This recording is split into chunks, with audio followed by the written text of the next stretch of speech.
يا أيها الذين آمنوا أطيعوا الله وأطيعوا الرسول ولا تبطلوا أعمالكم. الحمد لله نحمده ونستعينه ونستغفره ونعوذ بالله من شرور أنفسنا ومن سيئات أعمالنا. من يهد الله فلا مضل له ومن يضلل فلا هادي له.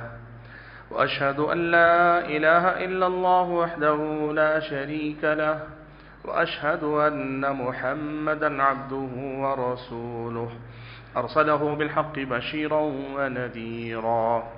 أما بعد فأعوذ بالله من الشيطان الرجيم. بسم الله الرحمن الرحيم.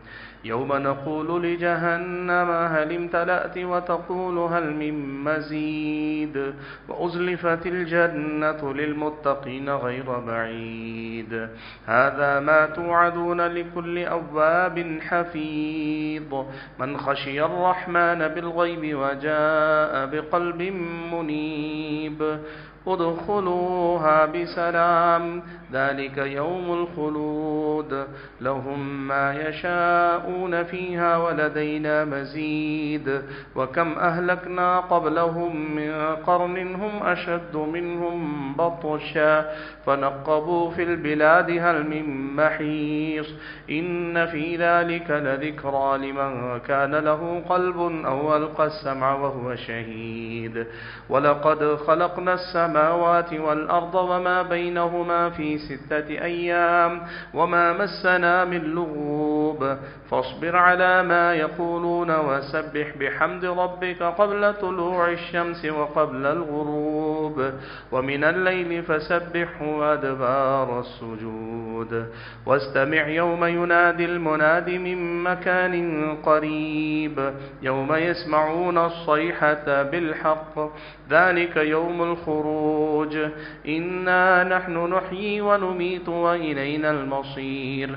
يوم تشقق الأرض عنهم صراعا ذلك حشر علينا يسير.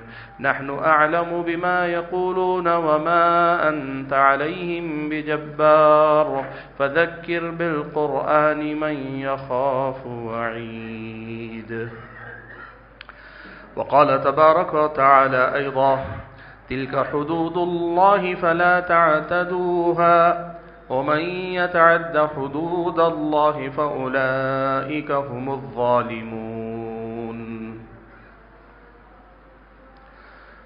بزرگان محترم،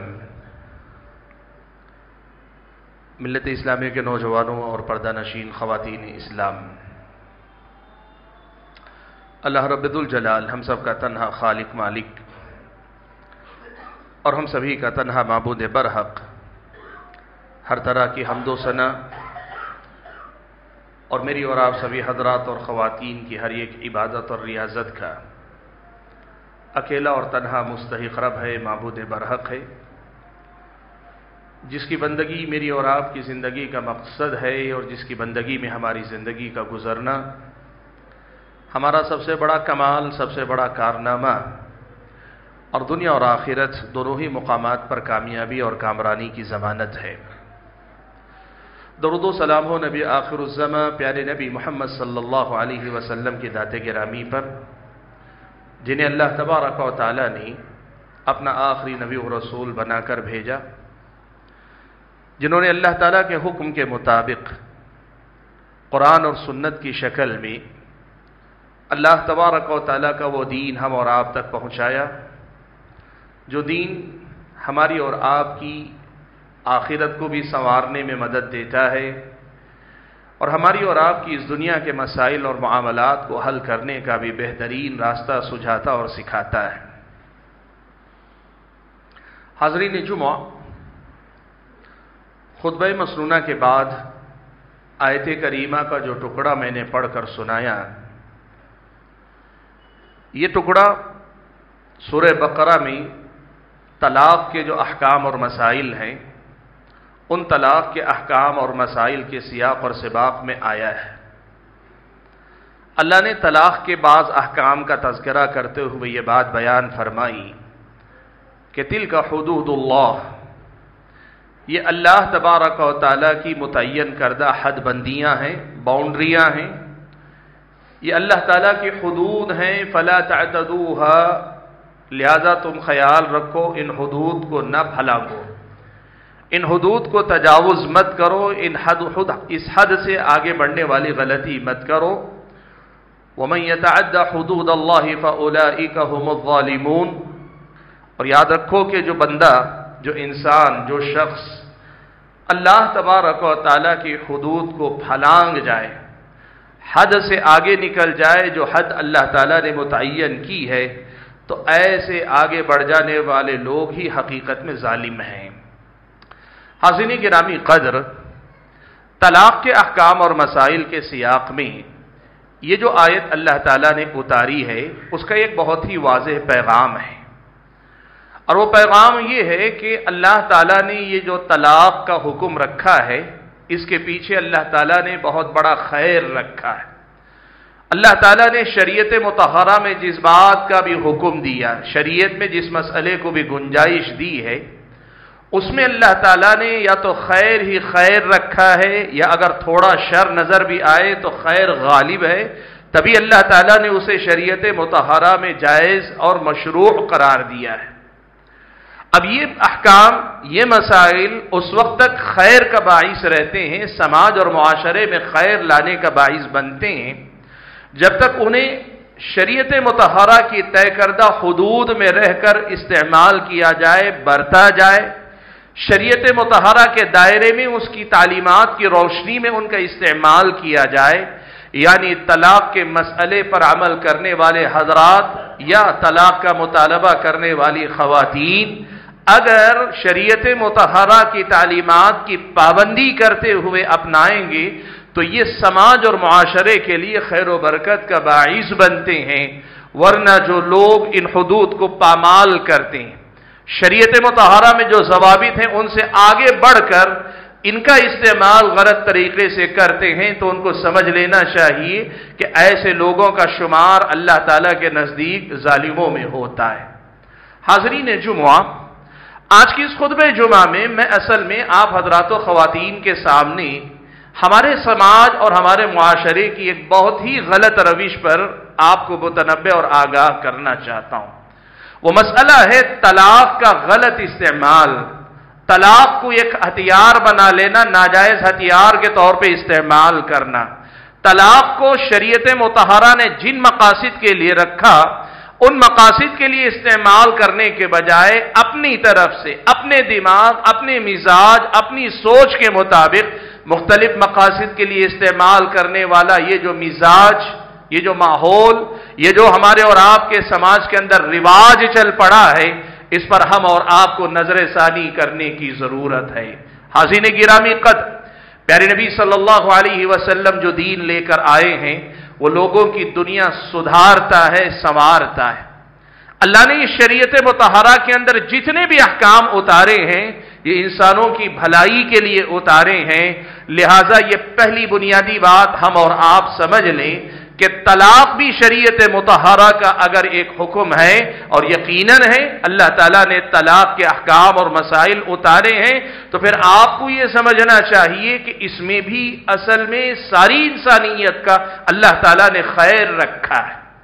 لیکن ہوتا کیا ہے، مسئلہ اپنی جگہ پہ صحیح ہے، لوگوں کی بھلائی کے لیے آیا ہے، اللہ نے سماج کا خیر اس مسئلے کے اندر رکھا ہے، لیکن لوگ اپنی غلطیوں کی وجہ سے، من مانے تصرف کی وجہ سے، مسئلے پر عمل کے اپنے اپنے انداز اپنانے کی وجہ سے اس طلاق کو دنیا کے اندر ایک بہت بڑی گالی بنا کر چھوڑا ہوا ہے۔ اس طلاق کو لوگوں نے انتہائی ایک ایسا عمل بنا کے چھوڑا ہے جس کی بنیاد پر انڈائریکٹ لوگ اسلامی شریعت پر اعتراض کرتے ہیں۔ جن کے اندر جرأت ہے وہ بسا اوقات اسے اللہ کا اور اللہ کے نبی کا ظلم قرار دینے تک جاتے ہیں۔ اصل مسئلہ مدعا یہ ہے کہ ہمارے اپنے لوگ اس طلاق کے مسئلے میں غلط تصرف کرتے ہیں، ذمہ داری ان کی غلطی کی، غلط تصرف کی ہے، لیکن دنیا کے بہت سارے لوگ اس حقیقت کو نہیں سمجھ پاتے تو طلاق کو ہی بہت سارے شر کا ذمہ دار قرار دیتے ہیں۔ اسی لیے آج کی اس خطبہ جمعہ میں آپ کے سامنے چاہتا ہوں کہ کچھ بنیادی باتیں آپ کے سامنے رکھوں۔ بھائیو، سب سے پہلی بات آپ کو یہ دو باتیں معلوم ہونی چاہیے کہ طلاق اللہ نے کیوں رکھی ہے، اور دوسری بات کہ اللہ تعالیٰ نے طلاق دینے کا طریقہ کیا سکھلایا۔ یہ دو بڑی باتیں اصل میں سب لوگوں کو سمجھ میں آنی چاہیے۔ پہلی بات کہ اللہ نے طلاق کو کیوں مشروع قرار دیا۔ اسلامی شریعت کے مطابق نکاح کے ذریعے ایک مرد اور عورت آپس میں ایک دوسرے کے ساتھ عہد و پیمان کرتے ہیں۔ مقصد کیا ہوتا ہے؟ اس رشتے کو نبھانا، اللہ نے چاہا تو مرتے دم تک نبھانا، اور ایک حدیث کے مطابق مرنے کے بعد اگر دونوں جنت میں جاتے ہیں تو جنت میں بھی یہ رشتہ جاری و ساری رہے۔ نکاح ایک ایسا مقدس رشتہ، ایک ایسا پاکیزہ رشتہ ہے کہ جس کا مقصد یہ ہوتا ہے کہ اس رشتے کو نبھا کر یہ گھر بسے گا، اس گھر میں شوہر اور بیوی کے اطمینان و سکون کے سارے اسباب رہیں گے، ان کی ایک نسل آگے بڑھے گی، نئی نسل ان کے درمیان ان کی چھاؤں میں اطمینان کے ساتھ پرورش پائے گی۔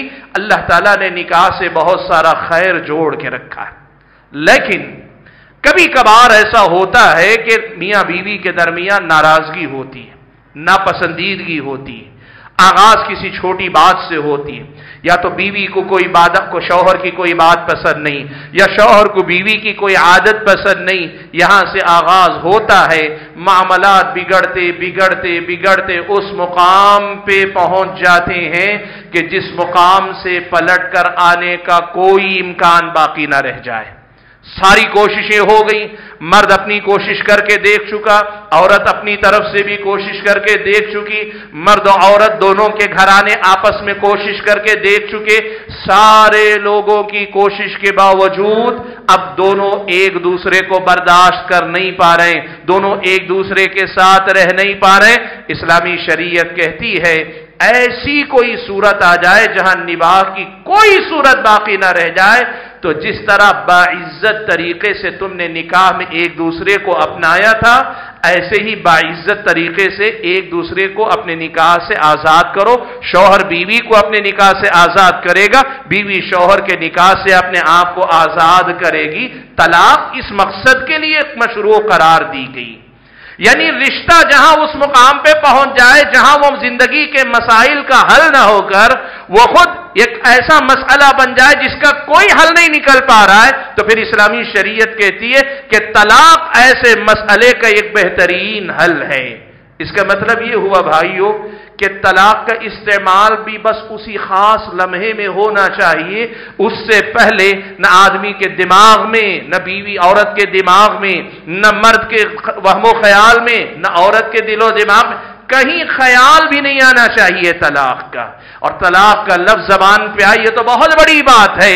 اسلامی شریعت کی نظر میں طلاق کو اللہ تعالیٰ نے جس درجے میں رکھا ہے کہ نباہ کی کوئی صورت نہ ہو اور آدمی چھوڑنے پہ مجبور نظر آئے، بیوی اس کے ساتھ نباہ نہیں کر پا رہی، ایسی صورت میں ایک دوسرے سے جدا ہونے کی کوشش کرے، اسلامی شریعت کی نظر میں طلاق ایسا ایک مسئلہ، یعنی آدمی نبھانا نہیں چاہتا، نبھانے کی کوئی صورت نہیں، بیوی رہنا نہیں چاہتا، نبھانے کی کوئی صورت نہیں، تب کوئی طلاق کا مسئلہ آتا ہے۔ لہٰذا یہ اللہ تعالیٰ کی حدود میں سے ہے کہ اس سے پہلے طلاق کا استعمال کر کے مختلف قسم کے مقاصد کے حصول کی کوشش کرنا، یہ شریعت مطہرہ کی مخالفت کی ایک قبیل ہے۔